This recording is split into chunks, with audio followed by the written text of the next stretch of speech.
Hey, what's up guys? Sloth King here. Today I am back working on the 2009 V6 Mustang, and today we are going to be replacing the spark plugs.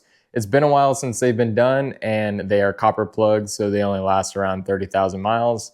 And I checked them out, and the gap is pretty much at the max gap, and it's running a little rough. So we're going to go ahead and replace those with some NGK Platinum spark plugs. I will list the part that I use in the description below. And if you guys just want coppers, I will also put the copper variant down there as well. So it's not too bad to do. The V6 is pretty easy to access all of your spark plugs. The V8 is very similar as well, just 2 more cylinders. And I believe it's a different type of spark plug. But I mean, you guys can figure that out and just follow along.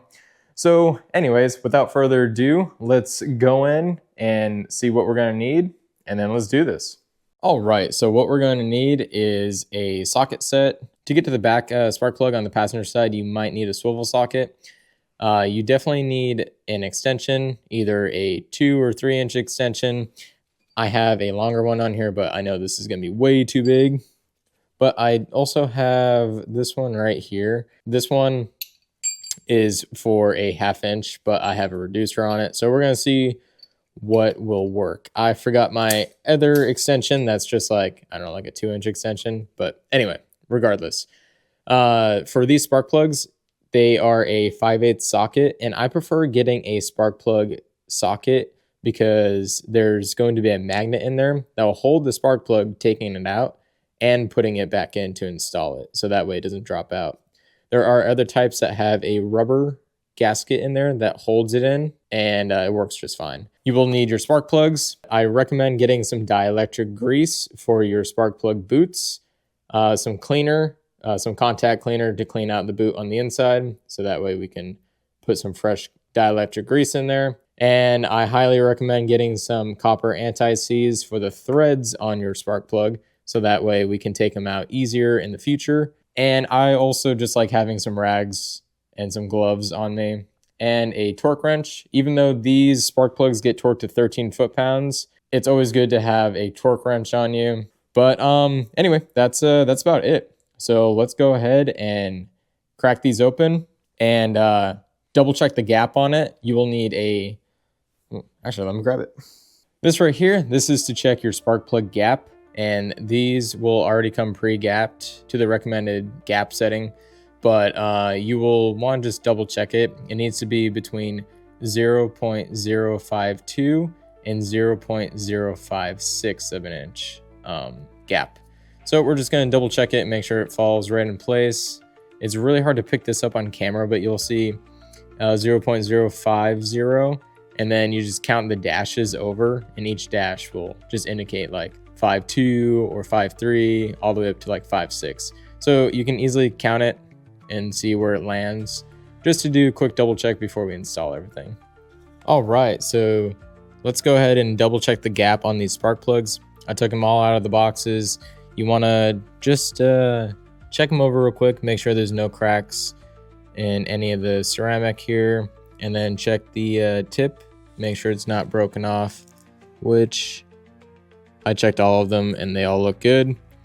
Now the gap, like I said, it's gonna be really hard to get on here. We want, on the inches side, we want 0.052 for the minimum, and the biggest gap will be 0.056. So I want to try to get as close to 0.052 as I can. So let's go ahead and put it on, slide it over, and it looks like it's at 6. So we're just going to close it up. And all you need to do is take your tool and just barely push on this top part here.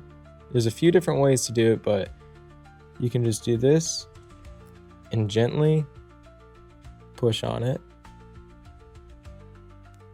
and it'll close the gap. And then let's go ahead and double check it again.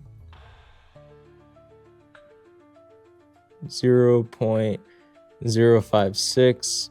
So I want to get it smaller, and that's pretty much all you have to do. You just have to just keep going back and forth, pushing on it. Don't push on it too hard, or you're just gonna get it really close to that tip and you could break it off.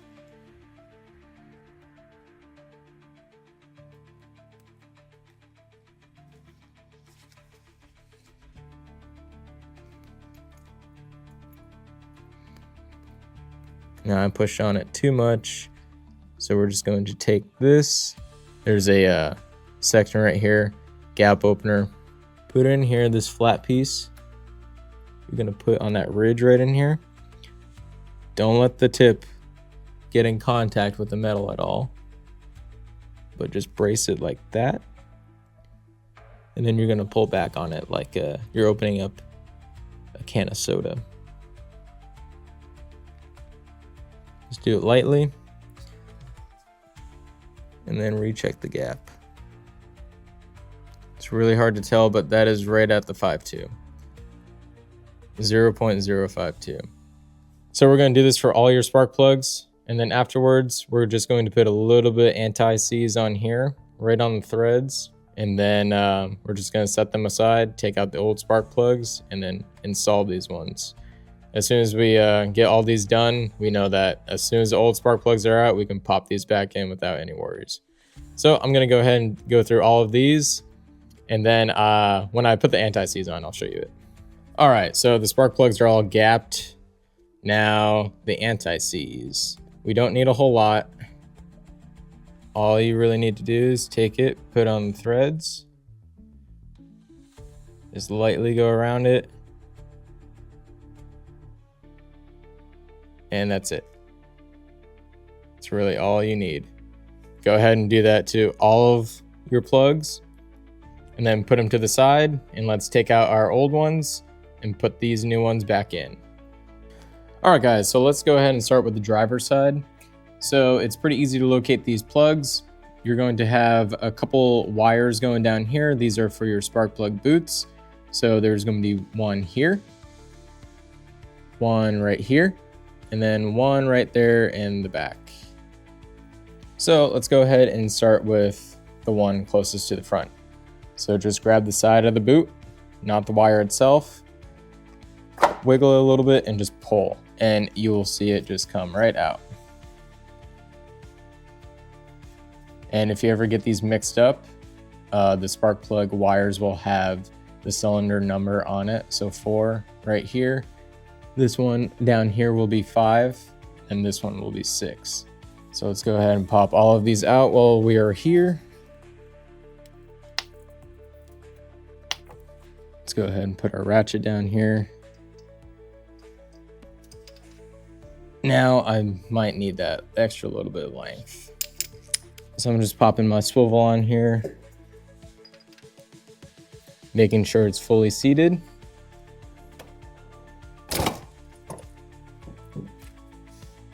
I just popped out of the swivel. Got it loose though. All right, from here, let's go ahead and just remove the whole thing and check it out. All right, there is the plug. It looks worn and it looks a bit burnt on the side right here. Compare it to what a new one should look like. This, of course, has anti-seize on it, but you can tell that it is a bit worn. Not sure when the last time these were replaced, and the gap is significantly bigger on this one. We can go ahead and check all the gaps at the end. Let's go ahead and put our new plug in. All right, so my 1/2-inch torque wrench only goes down to, I believe, 20 foot-pounds. These spark plugs are only torqued to 13. So what we're going to do, we're going to get it tight, hand tight with the ratchet, and then we're just going to turn it a 1/4 turn.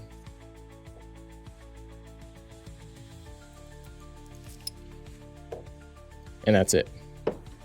Now let's go ahead and get this back one, or middle one, I should say.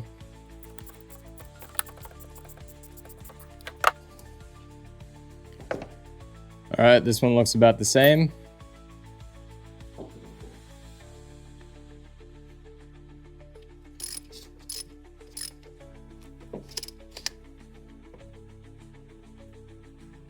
There we go.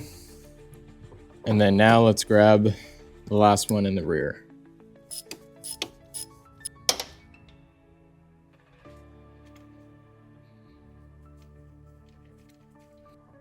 There we go.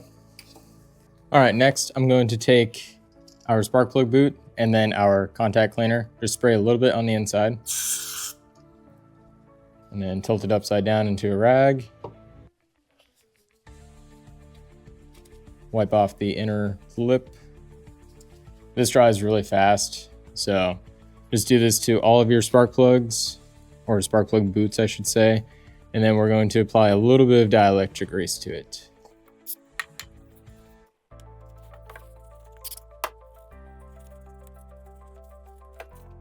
All right, looks pretty clean. Now for the dielectric grease, you don't need a whole lot. You mainly just want to put a little bit on the inside of the boot. Let it come out a little bit, like that much. And then we're going to take our gloved finger and then just spread it around. We don't want a lot because we just want it to touch the ceramic part of the spark plug and not the metal part that much. I just had a little glob down there, so I just used a straw. All right, so next, we're just going to fish this through and then pop it on the end of our spark plug. You should feel it click on, just like that. Double check, make sure it's all clicked on. And the dielectric grease will just help the boot to be removed. Next time, it'll prevent it from tearing, and then it'll prevent like the spark plug from like arcing if there's like any issues in there. Do the same thing to the other boots, and then we're going to move to the passenger side. All right, so now that we are on the passenger side, you're going to have the boots in the same location. Grab and pop them out.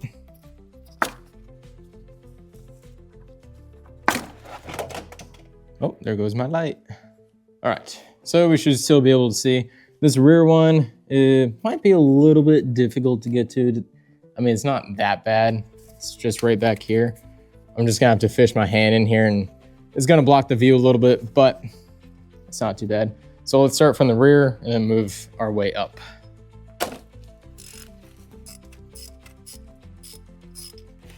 So you can see it right there on the screen.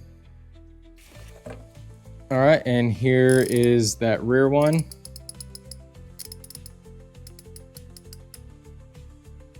Looks about the same as the other ones.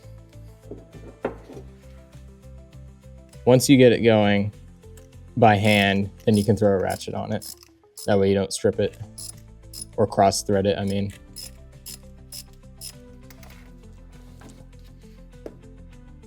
Yep, same thing.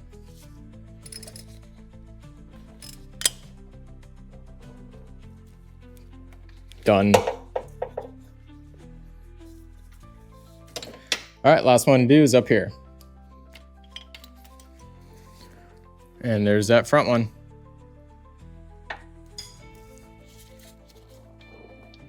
There we go, all done. Now go ahead and clean out those spark plug boots, put a little bit of the dielectric grease in, pop them back on, and then we are all done. All right, guys, all of the spark plugs are installed. Let's go ahead and start up the car and see how it runs.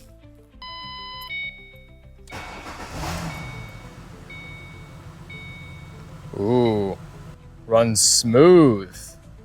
That idle is nice. All right, we're all done. All right, guys, all done. Car runs smooth, no issues. It wasn't too bad to do. It really didn't take that long. It took about like 30 minutes or so.